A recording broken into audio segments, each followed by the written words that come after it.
जय राम जी की।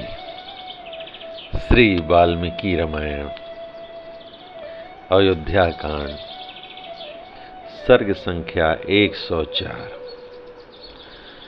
वशिष्ठ जी के साथ आती हुई कौसल्या का मंदाकिनी के तट पर सुमित्रा आदि के समक्ष दुखपूर्ण उद्गार। श्री राम, लक्ष्मण और सीता के द्वारा माताओं की चरण वंदना तथा वशिष्ठ जी को प्रणाम करके श्री राम आदि का सबके साथ बैठना। जय राम जी की। महर्षि वशिष्ठ जी महाराज दशरथ की रानियों को आगे करके श्री रामचंद्र जी को देखने की अभिलाषा लिए उस स्थान की ओर चले जहां उनका आश्रम था। राजरानियां मंद गति से चलती हुईं जब मंदाकिनी के तट पर पहुंची तब उन्होंने वहां श्री राम और लक्ष्मण के स्नान करने का घाट देखा। इस समय कौसल्या के मुंह पर आंसुओं की धारा बह चली। उन्होंने सूखे एवं उदास मुख से दीन सुमित्रा तथा अन्य राजरानियों से कहा, जो राज्य से निकाल दिए गए हैं तथा जो दूसरों को क्लेश न देने वाले कार्य ही करते हैं, उन मेरे अनाथ बच्चों का यह वन में दुर्गम तीर्थ है जिसे इन्होंने पहले पहल स्वीकार किया है। सुमित्रे, आलस्य रहित तुम्हारे पुत्र लक्ष्मण स्वयं आकर सदा यहीं से मेरे पुत्र के लिए जल ले जाया करते हैं। यद्यपि तुम्हारे पुत्र ने छोटे से छोटा सेवा कार्य भी स्वीकार किया है, तथापि इससे वे निंदित नहीं हुए हैं, क्योंकि सद्गुणों से युक्त ज्येष्ठ भाई के प्रयोजन से रहित जो कार्य होते हैं वे ही सब निंदित माने गए हैं। तुम्हारा यह पुत्र भी उन क्लेशों के योग्य नहीं है जिन्हें आजकल वह सहन कर रहा है। अब श्री राम लौट चलें और निम्न श्रेणी के पुरुषों के योग्य जो दुखजनक कार्य उनके सामने प्रस्तुत हैं उसे वह छोड़ दें। उसे करने का अवसर ही उसके लिए न रह जाए। आगे जाकर विशाल लोचना कौसल्या ने देखा कि श्री राम ने पृथ्वी पर बिछे हुए दक्षिणाग्र कुशों के ऊपर अपने पिता के लिए पिसे हुए इंगूदी के फल का पिंड रख छोड़ा है।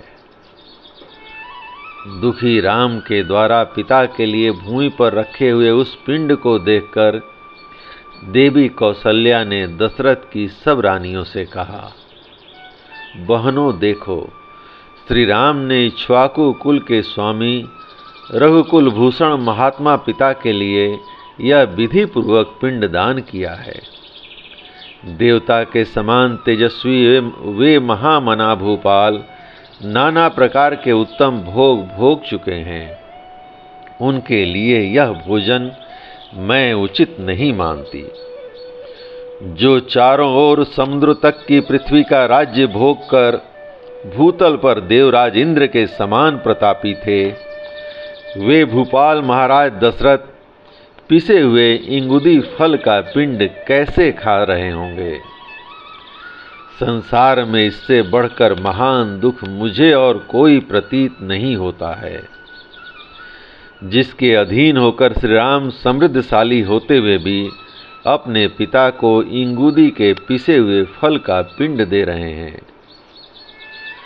श्री राम अपने पिता को इंगूदी का पिण्याक प्रदान किया है, यह देखकर दुख से मेरे हृदय के सहस्त्रों टुकड़े क्यों नहीं हो गए।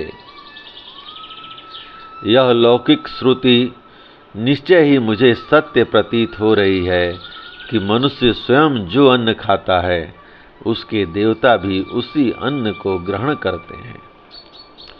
इस प्रकार शोक से आर्त हुई कौसल्या को उस समय उनकी सौतें समझा बुझाकर उन्हें आगे ले गईं। आश्रम पर पहुंचकर उन सब ने श्री राम को देखा, जो स्वर्ग से गिरे हुए देवता के समान जान पड़ते थे। भोगों का परित्याग करके तपस्वी जीवन व्यतीत करने वाले श्री राम को देखकर उनकी माताएं शोक से कातर हो गईं और आर्त भाव से फूट फूट कर रोती हुई आंसू बहाने लगीं। सत्य प्रतिज्ञ नर श्रेष्ठ श्री राम माताओं को देखते ही उठकर खड़े हो गए और बारी बारी से उन सब के चरणाबिंदों का स्पर्श करने लगे। विशाल नेत्रों वाली माताएं स्नेहवश जिनकी अंगुलियां कोमल और स्पर्श सुखद था, उन सुंदर हाथों से श्री राम की पीठ से धूल पोंछने लगीं। श्री राम के बाद लक्ष्मण भी उन सभी दुखिया माताओं को देखकर दुखी हो गए और उन्होंने स्नेहपूर्वक धीरे धीरे उनके चरणों में प्रणाम किया। उन सब माताओं ने श्री राम के साथ जैसा बर्ताव किया था, वैसे ही उत्तम लक्षणों से युक्त दशरथ नंदन लक्ष्मण के साथ भी किया। तदंतर आंसू भरे नेत्रों वाली दुखनी सीता भी सभी सासुओं के चरणों में प्रणाम करके उनके आगे खड़ी हो गई।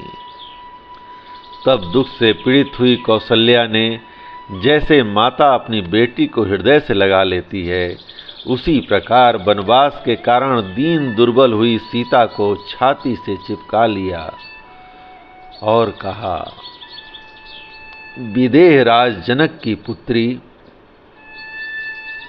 राजा दशरथ की पुत्र वधू तथा श्री राम की पत्नी इस निर्जन वन में क्यों दुख भोग रही है। बेटी, तुम्हारा मुख धूप से तपे हुए कमल, कुचले हुए उत्पल, धूल से ध्वस्त हुए सुवर्ण और बादलों से ढके हुए चंद्रमा की भांति श्रीहीन हो रहा है। हे विदेह नंदनी, जैसे आग अपने उत्पत्ति स्थान काष्ठ को दग्ध कर देती है, उसी प्रकार तुम्हारे इस मुख को देखकर मेरे मन में संकट रूपी अरणि से उत्पन्न हुआ यह शोकानल मुझे जलाए देता है। शोकाकुल हुई माता जब इस प्रकार विलाप कर रही थी, उसी समय भरत के बड़े भाई श्री राम ने वशिष्ठ जी के चरणों में पड़कर उन्हें दोनों हाथों से पकड़ लिया।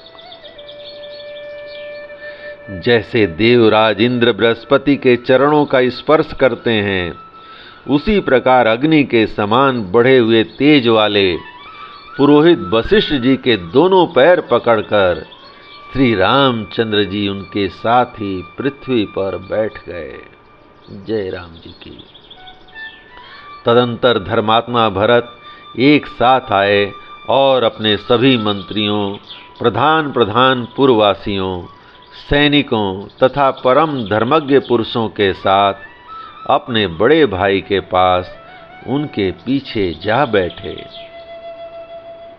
उस समय श्री राम के आसन के समीप बैठे हुए अत्यंत पराक्रमी भरत ने दिव्य दीप्ति से प्रकाशित होने वाले श्री रघुनाथ जी को तपस्वी के वेश में देखकर उनके प्रति उसी प्रकार हाथ जोड़ लिए जैसे देवराज इंद्र प्रजापति ब्रह्मा के समक्ष विनीत भाव से हाथ जोड़ते हैं।